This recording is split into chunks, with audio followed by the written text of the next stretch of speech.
नमस्कार से मेरा नाम अशोक यादव एडवोकेट और मैं आप सभी के लिए लीगल एडवाइस वीडियोस अपलोड करता हूं जो कि आप सब लोग लाइक करते हैं, पसंद करते हैं, शेयर करते हैं और सब्सक्राइब भी करते हैं। अब तक नहीं किया है तुरंत करिएगा, दूसरे लोगों तक भी जानकारी को जरूर शेयर करिएगा। आज का जो वीडियो है वो आपने इसे थंबनेल में देख लिया होगा कि महिलाएं जो है पति के ऊपर सेक्शन 498A का बहुत आसानी से केस कर देते हैं। और ये आसानी उन महिलाओं के लिए नहीं है, उन पुलिस वालों के लिए भी है जहां पर महिला कोई जाती है और फटाफट महिला की हेल्प करने के अनुसार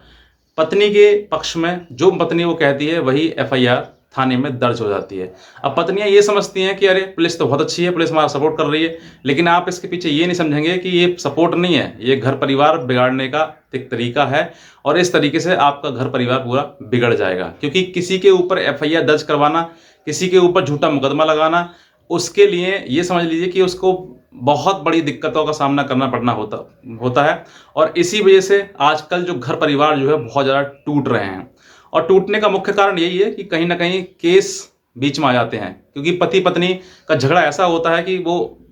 कभी भी किसी भी समय खत्म हो सकता है। क्योंकि आपस में मन मुटाव होना, परेशानी होना, दिक्कतों का सामना आना वो एक कॉमन चीज़ है, लेकिन जहां पर केस आ जाते हैं तो फिर पति पत्नी के बीच में एक और आता है केस। और जब ये केस आते हैं तो पति कहता है कि तुमने केस किया है, झूठ किया, तुम कोर्ट में जाकर लड़ना, मुझे बताना जो भी है, लेकिन मैं तुम्हें अब नहीं रखूंगा। और उसके साथ साथ में परेशानी ये भी है कि पति के साथ परिवार वालों को भी उसमें संलिप्त किया जाता है और उसके बाद पूरी एफआईआर बनाने के बाद सबको परेशान किया जाता है। तो यहाँ पर आजकल जो सबसे ज़्यादा ट्रेंड चल रहा है वो सेक्शन 498A का है। परिवार टूटने की वजह जो है वो 498A केस ही है। क्योंकि इसके केस के बाद जो है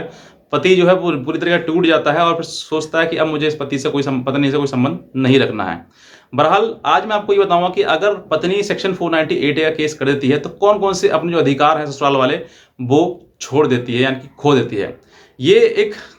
लीगल तरीके से अगर बात करी जाए तो अभी कुछ समय पहले जो है वो एक कोर्ट ने एक जजमेंट दिया था जिसमें कि पति ने पत्नी को बुलाने के लिए सेक्शन 9 यानी कि हिंदू मैरिज एक्ट के तहत एक केस किया था।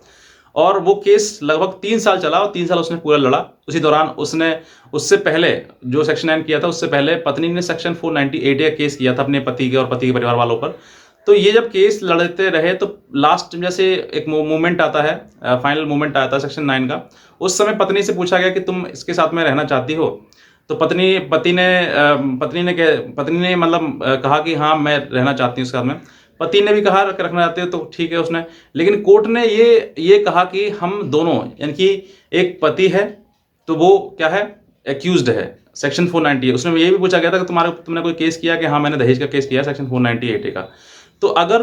पति जो है वो एक्यूज्ड है यानी कि सेक्शन 498 के केस के अगर नजरिए से देखा जाए तो सेक्शन 498 में पति और पति के परिवार वाले क्या है, मुलजिम है, यानी कि उन्होंने अपराध किया है। और किसके ऊपर किया है, वो है पत्नी, यानी कि पत्नी कौन है, विक्टिम है। तो सेक्शन 9 के अकॉर्डिंग आप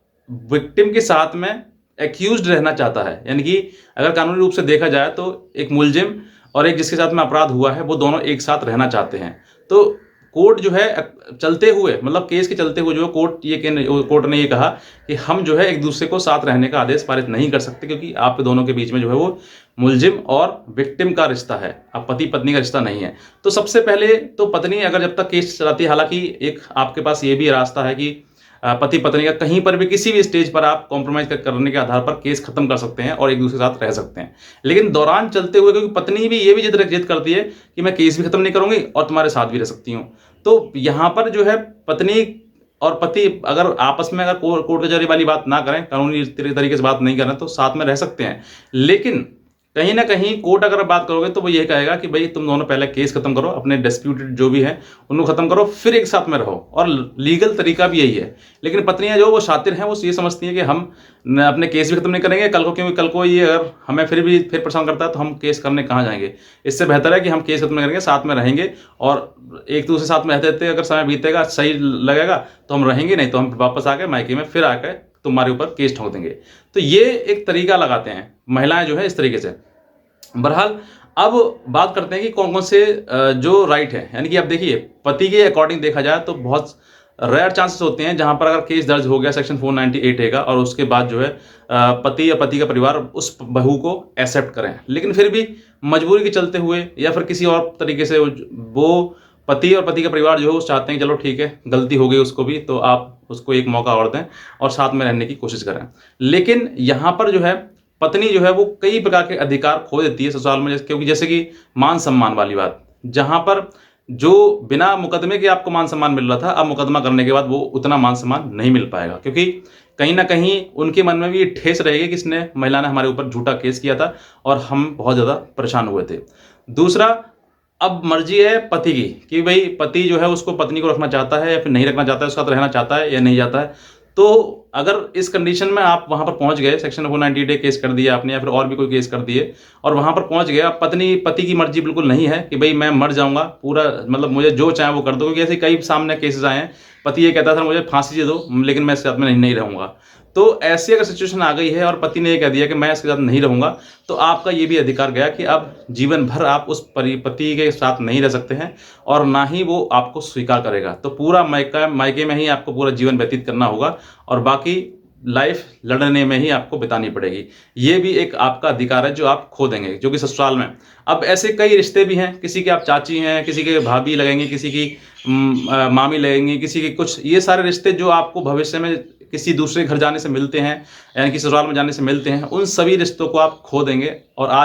और तब तक जब तक आप जिए, हो सकता है अगर आपने शादी नहीं करी दूसरी, तो हो सकता है कि आप बेटी ही बन के पूरी ज़िंदगी आप अपने मायके में रहें, आपका उस घर से रिश्ता जो है हमेशा हमेशा के लिए टूट जाएगा। और बहुत ही कहते हैं 1% चांस होते हैं कि आपका एक बार केस हुआ और उसके बाद रिश्ता बन गया, वरना 99% चांसेस ये होते हैं कि आपका रिश्ता टूटना ही टूटना है और आपको पूरी ज़िंदगी बकाया जो है वो अपने मायके में रहना है या माँ बापों के साथ में ही गुजारनी है। बाकी आपका संबंध जो है वो परिवार से खत्म हो जाते हैं। तो ये आप जब केस करें तो 498A का या मेंटेनेंस किसी का, आप लाख बार सोचें, सोचने के बाद तभी ये चीज़ें आप स्टेप लें, क्योंकि पूरे जीवन का मैटर है ये, जिंदगी का 1 घंटा 2 घंटा या 2 दिन 10 दिन का नहीं है। आप समझिए पहले, समझने के बाद जब आपको लगता है कि वाकई